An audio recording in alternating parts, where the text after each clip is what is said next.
කල යුවතිය සිය පුතු නලවනවා මගේම ගියක් නැලවිලි ස්වරේ ඇතින් මතුවෙනවා පෙර දිනක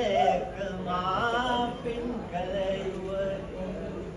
සිය පුතු නලවනවා මගේම ගියක්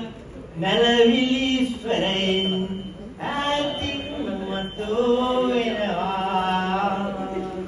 ඔය කතාව මේකයි මම ආදරය කරන්නේ ඥානමය පුතේ ඒ කාලේ මට අවුරුදු 30 ගානක් ඉස්සර මට ඒක දැන් මතක් වෙලා මේ මගේ සැවරීමක් කරන්නේ මගේ ආදරේ සුන්දරයි මගේ ආදරේ නිර්මලයි සදාකාලිකයි නමුත් එයා මම දාලා ගියා මට දුකයි නමුත් දැන් ඉන්නේ මොකද ප්‍රශ්නයක් නැහැ ඒ වුණාට එයා මොකද කිව්වා ප්‍රශ්නයක් නැහැ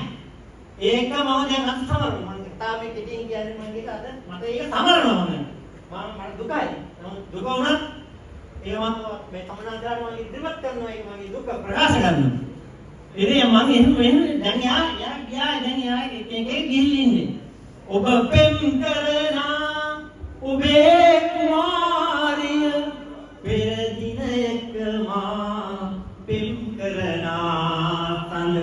මටද ආදරේ කියා තිබේ මටද ආදරේ කියා තිබේ පෙම් කරනා ඔබේ කුමාරිය මටද ආදරේ කියා තිබේ මේ දේවාල දැයක විතරයි ප්‍රශ්නයක් නැහැ ප්‍රශ්නයක් නැහැ කිසිම ඒක මම ඒක කෙටි ෂෝට් ඇන්ඩ් ස්වීට් ඊගොල්ලන්ට ඕනේ නැහැ කතා තේරුණානේ කට්ටියනේ ඒකනේ මම අද එක ආයෙත් දැන් උන් ගානක් කියනවා ඒක ඉවරයි මේකමයි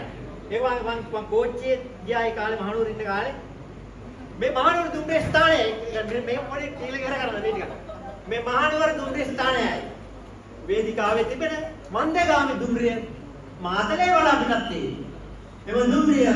මාතලේ දක්වා ඇති සෑම දුම්රිය ස්ථානයක නවත්තනවා මගේ කෝච්චි මගේ කුමාරිත් එක්ක ගියා ගිහලා දෙන්න මගේ ආදරය ආත්ම ප්‍රකාශ කරා යම් මට ආදරය කිව්වා නමුත් ඒක මට අහිමි වුණා මට අනේ ඉතරයි කියලා තියෙන්නේ. Benar, setuju.